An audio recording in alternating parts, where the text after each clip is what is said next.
First, God does not exist. But don't worry, what does exist is good, as opposed to evil. So if you believe in God, you believe in good, and that's as it should be. You are just fine. If you believe in evil, then you probably need a whack on the back of the neck with a big fucking stick.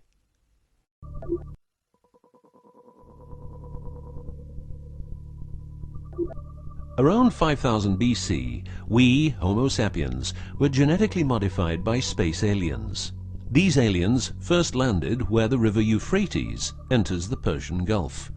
The reason is that in that area, a high concentration of what is called monatomic gold is found in the seawater, while nowadays the highest concentration is found on the islands of Hawaii.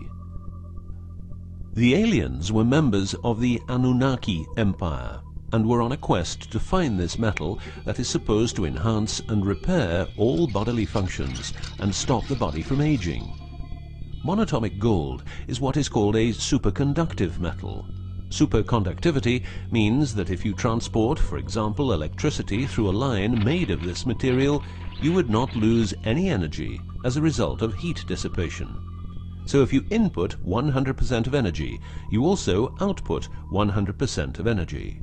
Now apply this principle to your brain, which is a huge, sensitive electrical machine.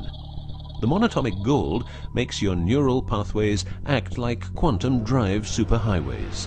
This means that all your senses will receive input optimally.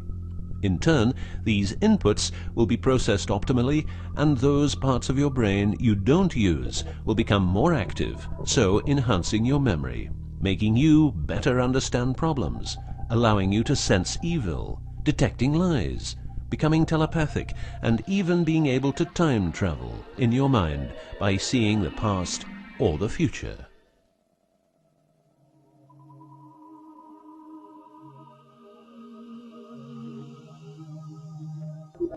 So the Anunnaki, which is the name of the empire which includes races like the Saurian, or as they are called the Reptoids, the Argarians, or Nordics, because of their human looks, and the Greys from Zeta Reticula, were looking for monatomic gold.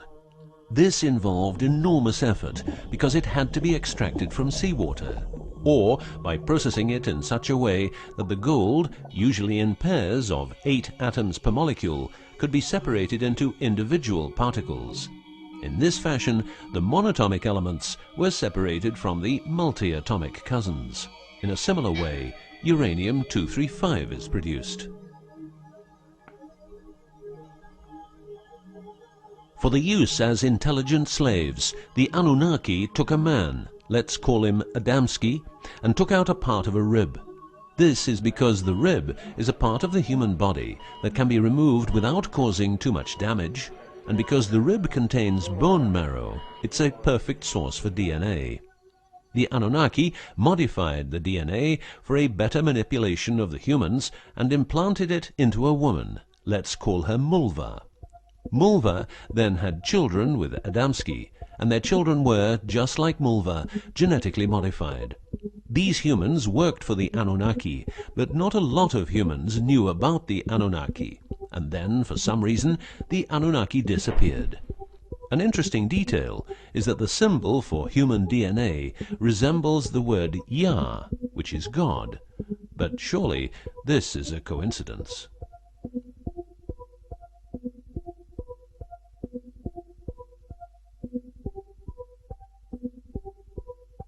Now, some humans received part of the knowledge of the Anunnaki. The last known humans were the Jewish people who carried the Ark on their journey from Egypt to the Promised Land. Before them, the Ark was in the lands of the Sumerians, Babylonians, and Tibetans. This Ark, not the Ark of Noah, was known to have powers beyond human imagination. It could levitate and deliver the fire of stars, a dangerous firework-like display of power that occurred when the monatomic elements became unstable. To make them stable again, you needed to know certain secrets, and with those secrets you could preserve the Ark and thus its powers.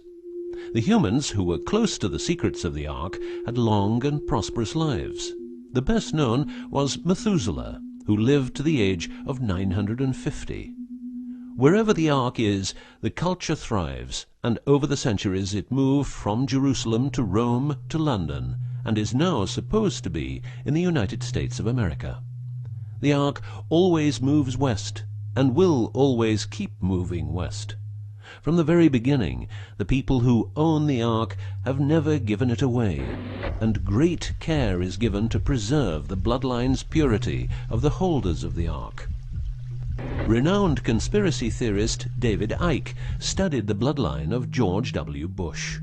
This he traced back all the way to the Sumerians, a people who lived in the southeastern part of what is now known as Iraq, where the river Euphrates meets the Persian Gulf.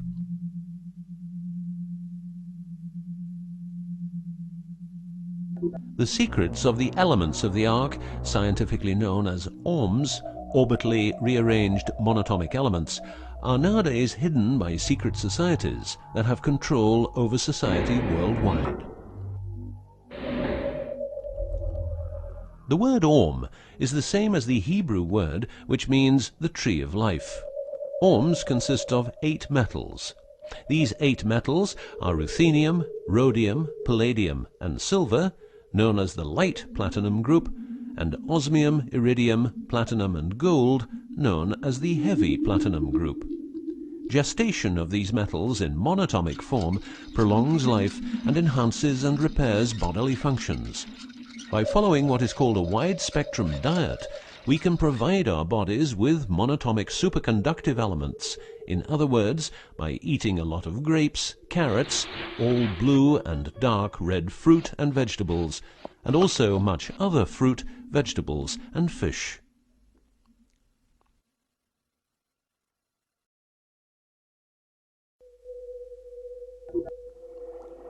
There are countless fragments of footage shot by both Russian and American astronauts, which show the vast number of lights that seem to be attracted by releases of electromagnetic energies by both the Earth and man-made objects such as satellites. In Building 8 of the Johnson Space Center in Texas, the USA, high-resolution pictures taken by satellites are photoshopped each day to remove proof of aliens. In the film The Secret NASA Transmissions, the footage, it becomes clear that astronauts have grown accustomed to these strange anomalies, and that even in 2000, an unprecedented cooperation between NASA, the Russian Space Agency, and a committee of UFO experts was formed to share knowledge on this subject. To better understand this whole story, a few revelations are in place. Everything vibrates because atoms vibrate, and that is because the subatomic particles are in harmonic resonance, a fancy word for vibration and keeping themselves in equilibrium. Gravity is vibration generated by the presence of mass, and it can be neutralized by altering the harmonic resonance of the gravitational field.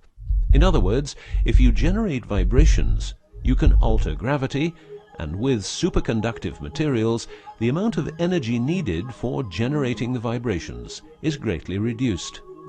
A practical example of reducing one vibration with other vibrations is the use of anti-sound.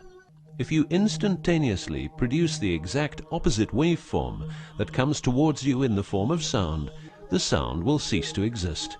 This is called destructive interference. One of the forms of creating anti-gravity is called auditive levitation, a method used by Tibetan monks to elevate rocks over 250 meters high and 250 meters distance. By arranging drums and trumpets extremely precisely, together with some 100 men chanting, all arranged in a precise manner, the monks, after about 5 minutes, could levitate a rock weighing a ton and place it exactly where they wanted it. Theorists around the world theorize that huge monuments like those of the Egyptians and Mayan people were built this way. Other examples of anti-gravity we find in the vast amount of UFO sightings.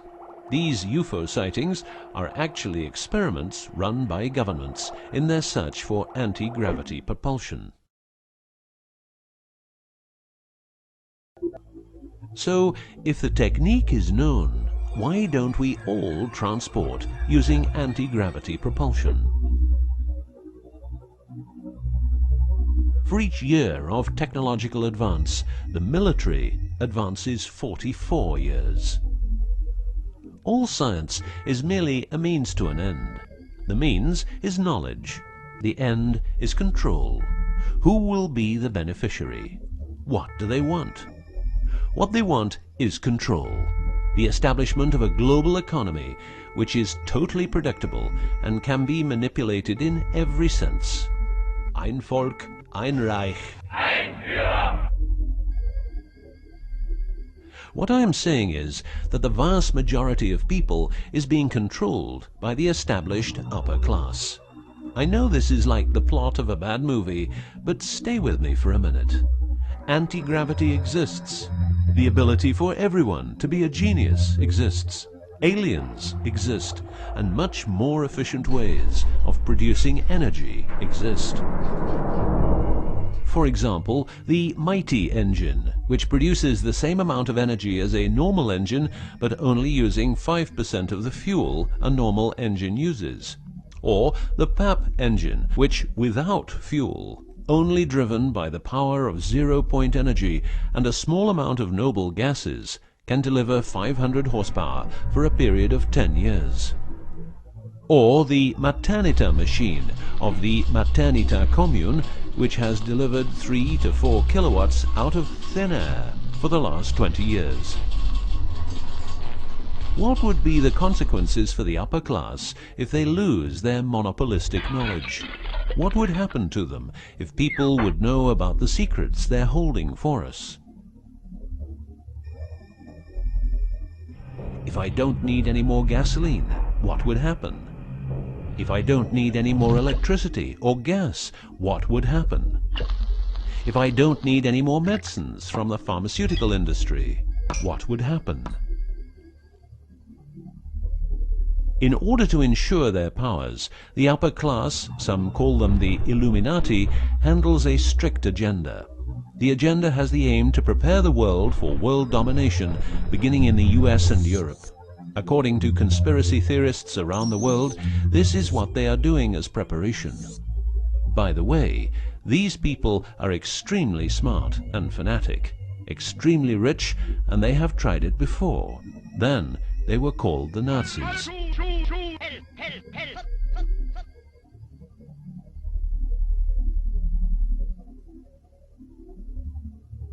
Although what you are going to see and hear sounds very peculiar, remember that a lot of people, for instance, ex-personnel of the US and UK armed forces, have been brutally murdered for making their information public.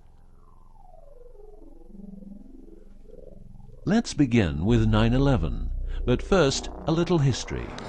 What the Second World War did for the US is that it gave the country such an economic lead that it could easily grow more comfortable in its already powerful role. The industry of war gave everybody jobs, and therefore everybody could start consuming.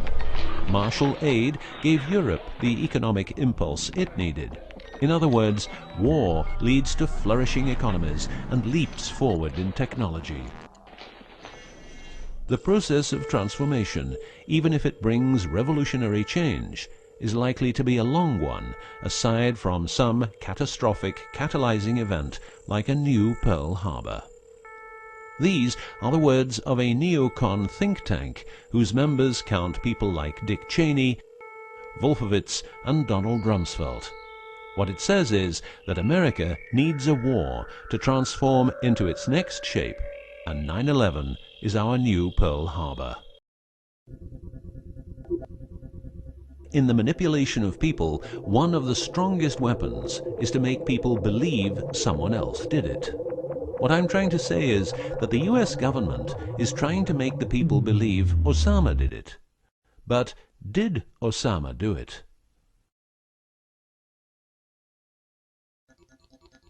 Did you know that 6 weeks before the WTC towers collapsed, the owner had a new insurance policy made up, ensuring that the owner, if the towers would collapse due to a terrorist attack, would receive the amount of $3.5 billion.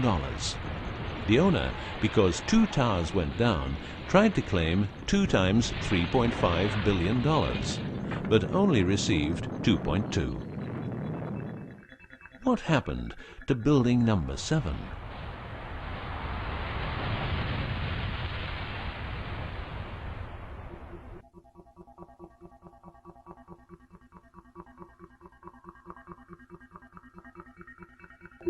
In order to control people who can be a hazard to the bad guys have control of a number of tools. One of these tools is the remotely operated electromagnetic frequency weapon. These use microwave, ELF, extremely low frequencies, and acoustic frequencies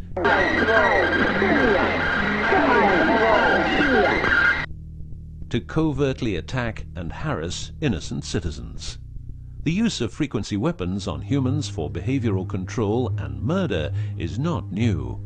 For well over 50 years, neuro-electromagnetic frequency weapons have been perfected for their covert use in warfare.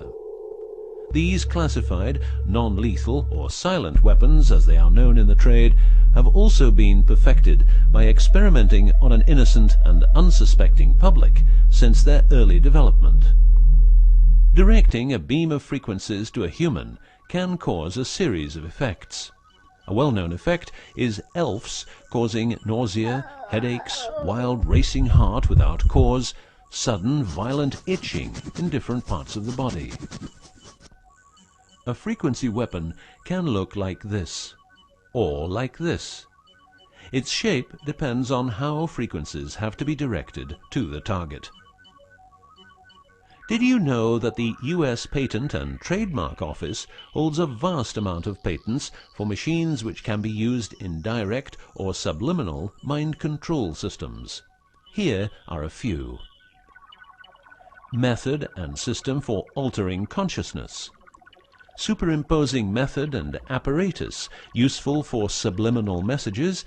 Subliminal message generator. Enough about the frequency weapons. Check this link to learn more.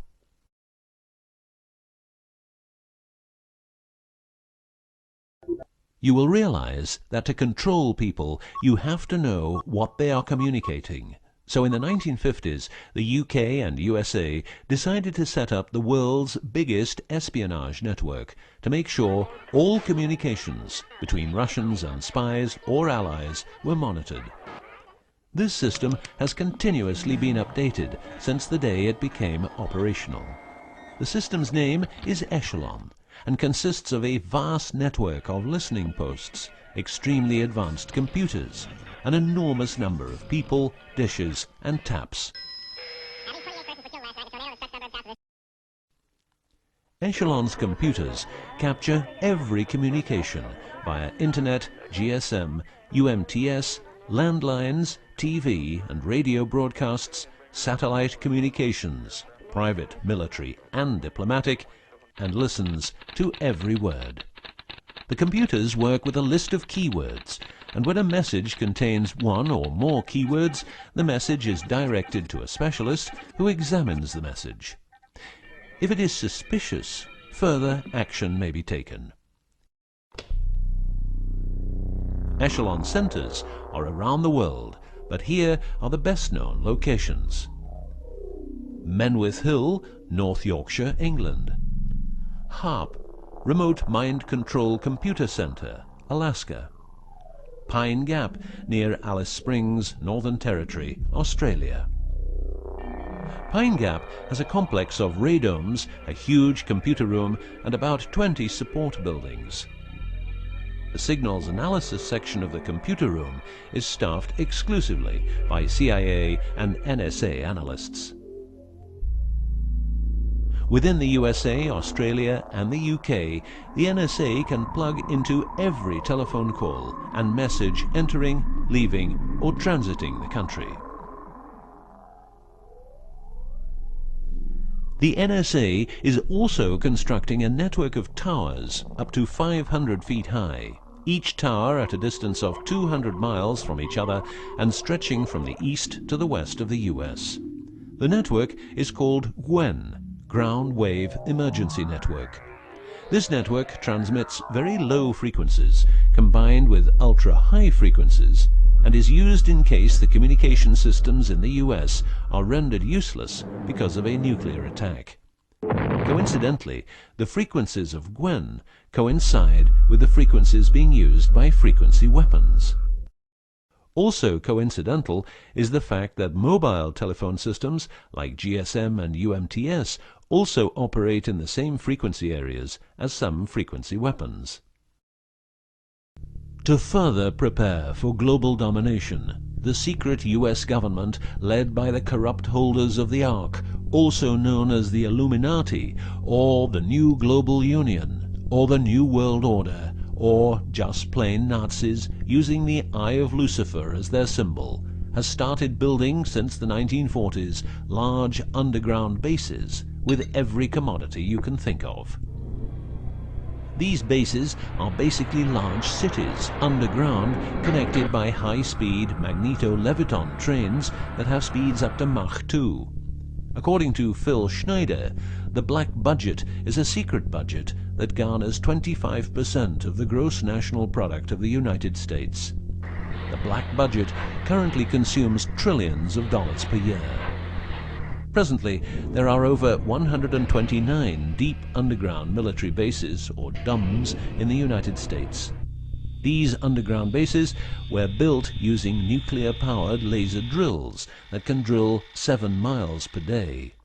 Also, dedicated nuclear explosions were held to create large underground spaces. A lot of contractors work in these places, but never more than 3 to 4 weeks.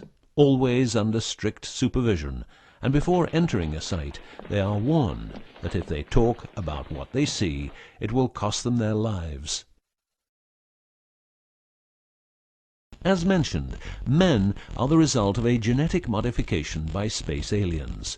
These aliens have been on Earth for a long time and lived in large underground cities all over the world.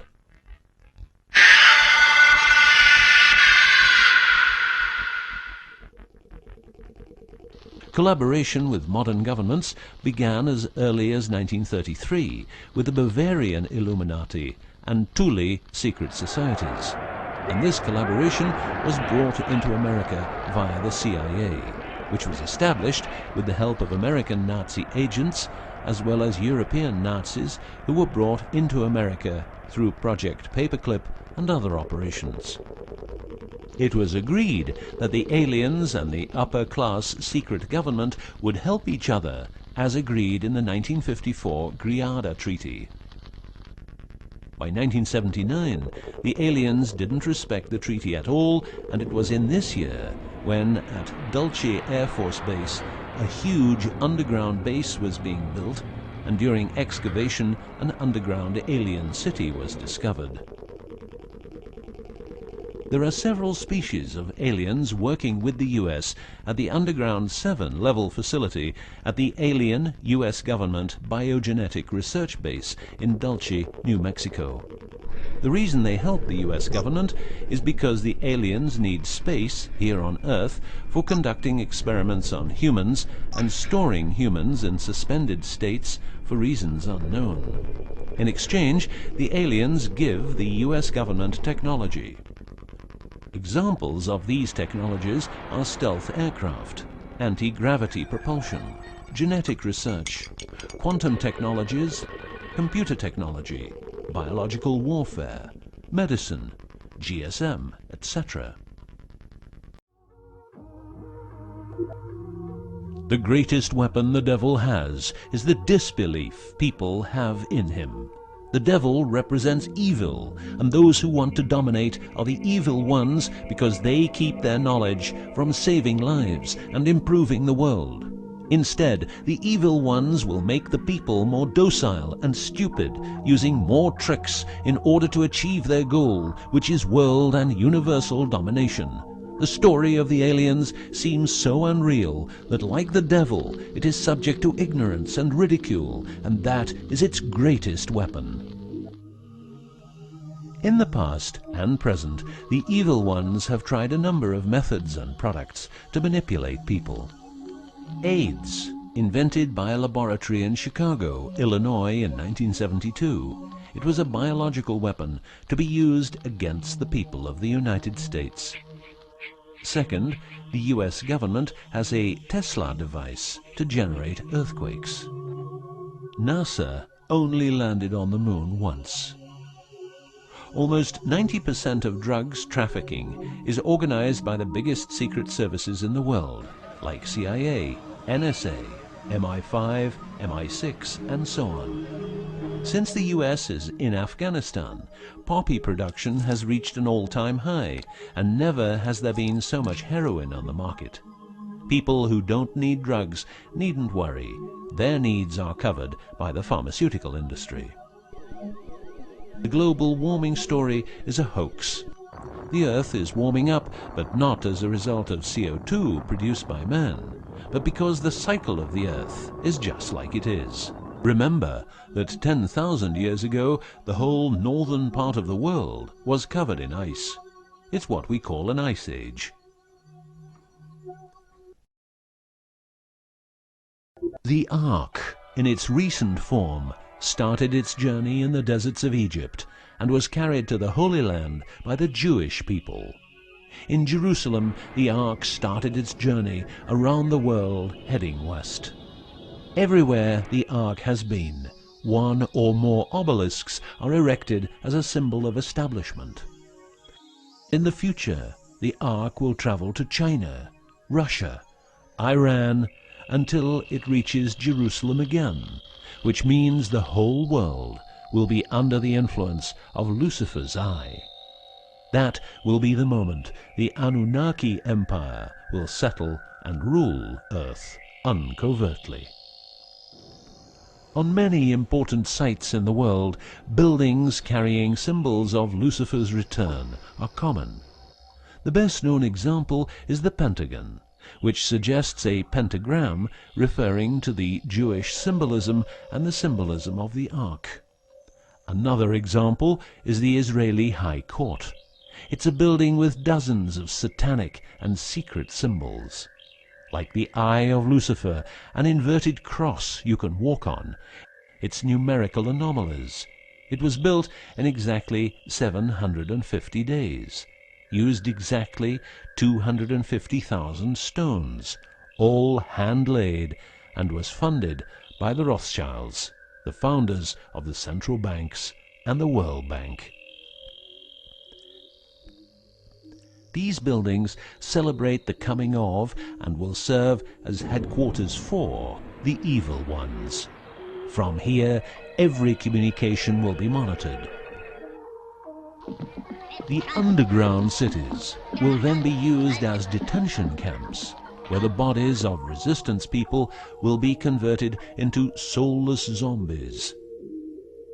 The army of the NWO and its intelligence agencies will be able to track and trace everybody on Earth and influence their opinions or simply dispose of them.